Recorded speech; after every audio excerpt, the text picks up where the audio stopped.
Continuamos con nuestro estudio de la Palabra de Dios y en esta semana, la 8ª semana de nuestro estudio sobre la misión de Dios, mi misión, estamos hablando sobre nuestra misión en favor de los necesitados. Y hoy vamos a hablar sobre el tema mayor amor.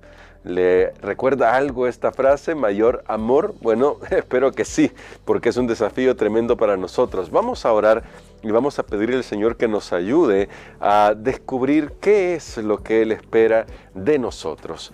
Querido Padre, estamos aprendiendo muchísimo y sin duda alguna estamos siendo desafiados a pasar de un cristianismo teórico a uno práctico, desafiados a pensar más allá de nuestros propios convencionalismos personales y a pensar más en cómo tú has hecho una gran obra en nuestro favor y esperas que nosotros también podamos seguir ese ejemplo en favor de otros. Nos ponemos en tus manos de amor, en el nombre de Cristo Jesús. Amén.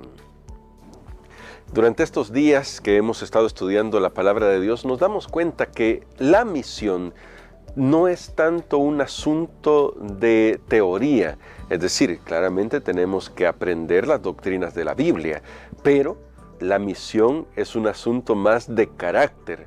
Cómo vivo las doctrinas se refleja en mi carácter y mi carácter se refleja en mi trato hacia los demás. Y eso lo estamos estudiando un poco fuerte, se está dando un poco más de énfasis en esto durante estos días, porque a veces olvidamos este aspecto que es tan importante. El carácter importa. Siempre lo he pensado, ya nos lo ha dicho nuestro pastor Denis Perla en otra de las lecciones anteriores, el carácter del misionero importa y a Dios le interesa que nuestro carácter sea de tal manera que lo refleje realmente a Él. Ahora, hay un desafío grande en la Biblia porque, seamos francos, las necesidades nunca se van a acabar. Y con toda franqueza, Dios no nos pide que nosotros seamos los que acabemos con todas las necesidades del mundo. No ese es el punto. Pero el punto central es si estamos dispuestos a servir a esa persona que está en nuestro círculo de influencia para que pueda conocer a Jesús y qué tan dispuestos estamos. Esa es la gran pregunta. Si estamos dispuestos y qué tan dispuestos estamos. ¿Qué dice Juan capítulo 15, verso 13? Ahí tenemos un desafío gigante, lo admito, un desafío gigante. Dice San Juan capítulo 15, verso 13 de la siguiente manera: nadie tiene mayor amor que este, que uno dé su vida por sus amigos. Bueno, ¿cómo podemos aplicar esto a la misión? Y creo que tiene una gran razón de ser este texto, porque a veces nosotros no estamos dispuestos a llegar un poco más allá. Y eso es porque tenemos temor de que nos pase lo que le pasó a la iglesia cristiana en la historia. ¿Y qué le pasó a la iglesia cristiana en la historia? Lamentablemente terminó absorbida por el poder político. Ahora, sí hay una gran diferencia. El asunto es que cuando la iglesia se unió al poder político, lo que buscaba era su satisfacción personal y no toda la iglesia. Hay que hablar con sentido histórico de esto. Cuando eso sucedió, y lo vemos desde el 500 en adelante, un poquito antes, el 321, usted ya puede ver algunas fechas, 313 incluso, de nuestra era ya. Uno puede reconocer que había un grupo de personas interesadas en el poder político que ofrecía Roma en ese momento. Me refiero a Roma imperial, la que todavía existía como Roma imperial. Y esto fue lo que trastornó a la iglesia. Pero hay una diferencia entre buscar influencia y poder político amoldándose al mundo, buscando el molde del mundo, y la diferencia está en tratar de alcanzar a las personas allí donde están.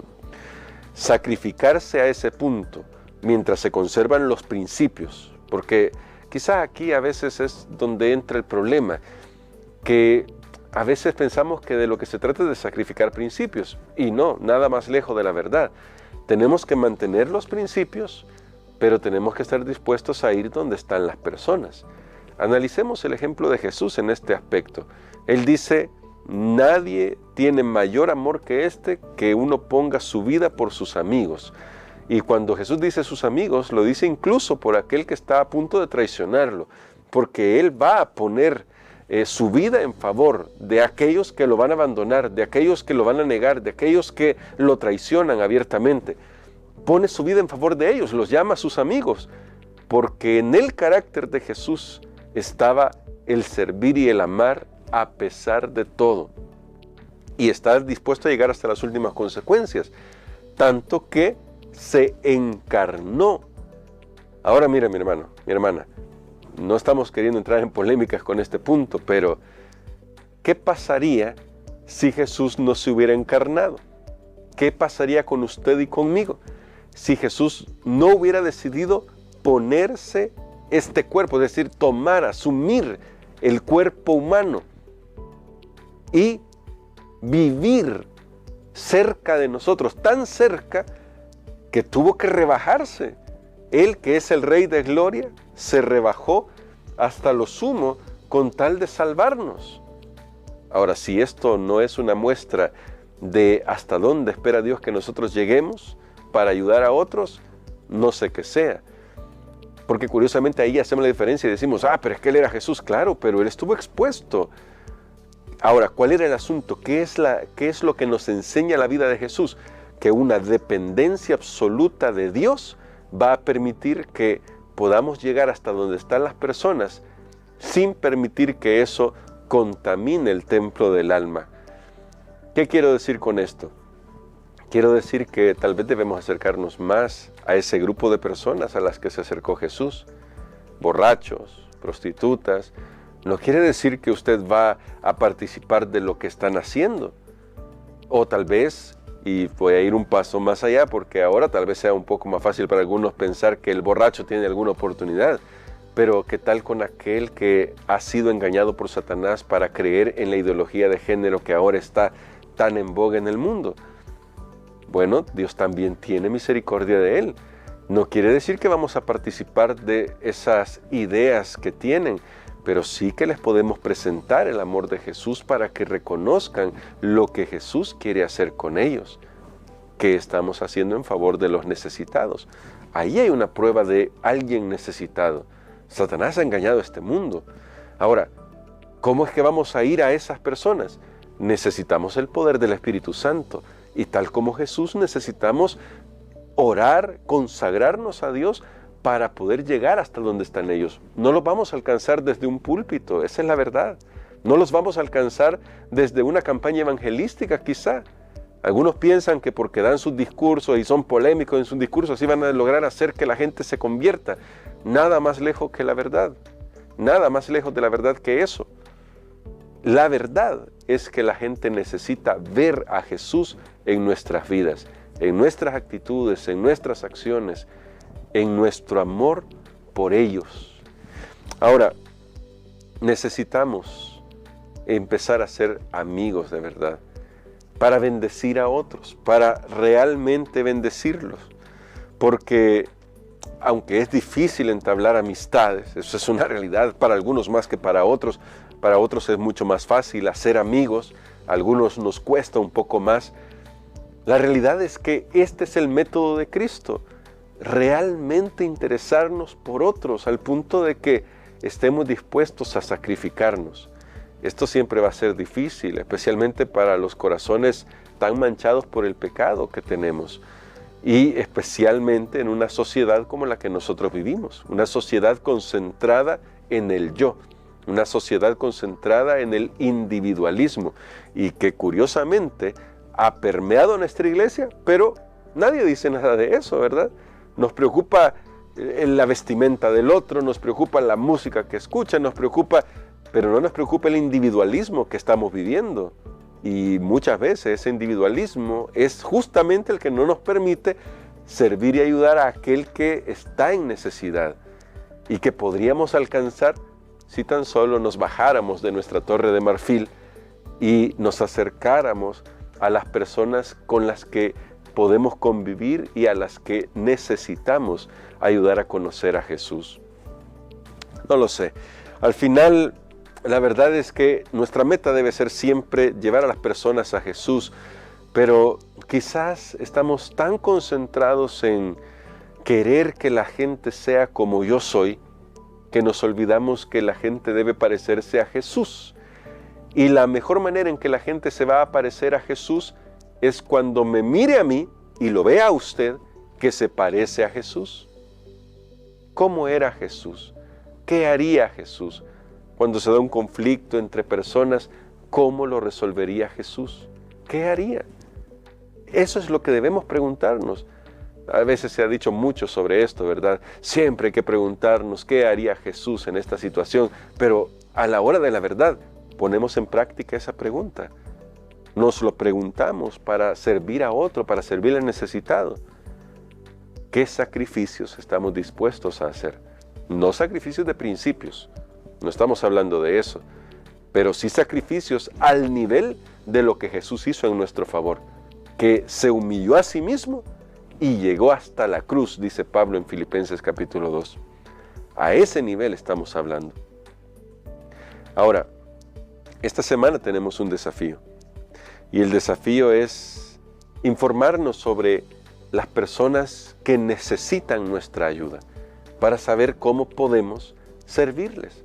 Dependiendo del país en donde estemos, esa información variará, porque en El Salvador tal vez nuestra información sea más sobre grupos movilizados por algunos aspectos de delincuencia, que gracias al Señor han disminuido, pero tal vez pueda ser, los inmigrantes sería un poco menos, pero también tendríamos grupos de inmigrantes, pero en otros países mucho más cosmopolitas, como Estados Unidos, como países de Europa, seguramente habrá que investigar sobre estos diferentes grupos para saber cómo acercarnos a ellos. Ahí tenemos un desafío.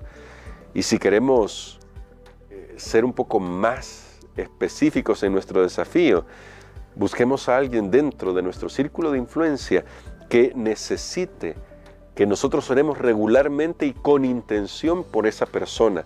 Pero para eso tenemos que hacernos las siguientes preguntas. ¿Esta persona es mi amigo como Jesús quisiera que fuera mi amigo? Es decir, yo soy el tipo de amigo o amiga que Él quisiera, que Jesús quisiera que fuera para esta persona. ¿Conozco las necesidades que tiene en su vida? ¿Realmente me estoy interesando en la persona? ¿Y cómo puedo llevarla a Jesús para que Jesús la sane? Porque debemos ser conscientes de que no somos nosotros quienes vamos a darle sanidad, es Jesús. Entonces tenemos que ser intencionales para pedirle al Señor que nos dé sabiduría para saber cómo llevarle a esa persona a Él para que Él la sane. Como los amigos de aquel paralítico que estuvieron dispuestos hasta romper un techo. No sé cómo hicieron después para pagar, si pagaron, cómo fue el asunto, no sé si finalmente el dueño de la casa vio que era importante la salvación de esta persona y dijo, no importa, yo me hago cargo del costo de arreglar el techo, no lo sé, pero lo que sí sé es que tenemos que estar dispuestos a hacer estas cosas. Es un desafío, definitivamente es un desafío, porque vivimos en una época en la que nos cuesta salir de nuestro propio yo. Nos cuesta muchísimo. Siempre ha sido así para los seres humanos, pero creo que hoy especialmente es difícil. Pidamos sabiduría a Dios para que nos ayude a mirar con los ojos de Jesús a los demás. Es algo que necesitamos. ¿Qué tal si este día aceptamos este desafío y le pedimos al Señor que nos ayude a tener un corazón más dispuesto a servir? Incluso, como lo hemos dicho esta semana, si esas personas a las que servimos al final no quieren aceptar a Jesús y al final no están de acuerdo con las verdades de la Biblia que les presentemos, incluso así, estamos dispuestos a servirles. Que el Señor nos ayude. Querido Padre, danos fuerza en primer lugar, porque necesitamos salir de nuestro propio yo y eso siempre es difícil. En segundo lugar, derrama tu Espíritu Santo en nuestra vida para que tengamos algo que ofrecerle a otras personas. Tal vez nos toque ir a donde ellos están y nos sentimos inseguros, porque reconocemos nuestra propia debilidad. El hecho de que tal vez nos equivoquemos mientras tratemos de alcanzar a otros Pero perdónanos, Señor, y ayúdanos a aferrarnos a ti a fin de poder acercarnos a esas personas, pero para atraerlas a ti. No queremos simplemente decirles, Jesús te ama y no va a hacer nada para cambiarte. No, claro que no. Queremos decirle, Jesús te ama y Él puede transformar cualquier circunstancia de tu vida, de tu mente, de tu corazón. Ayúdanos a poder llegar con ese espíritu de amor para que puedan saber que nos interesan de verdad. Padre, perdónanos cuando, como algunos miembros de iglesia, hemos simplemente juzgado a los demás. Perdónanos y ayúdanos a servirte como Jesús lo hizo, que lo hizo todo por nosotros, por mí, que no lo merecía. En el nombre de Jesús. Amén.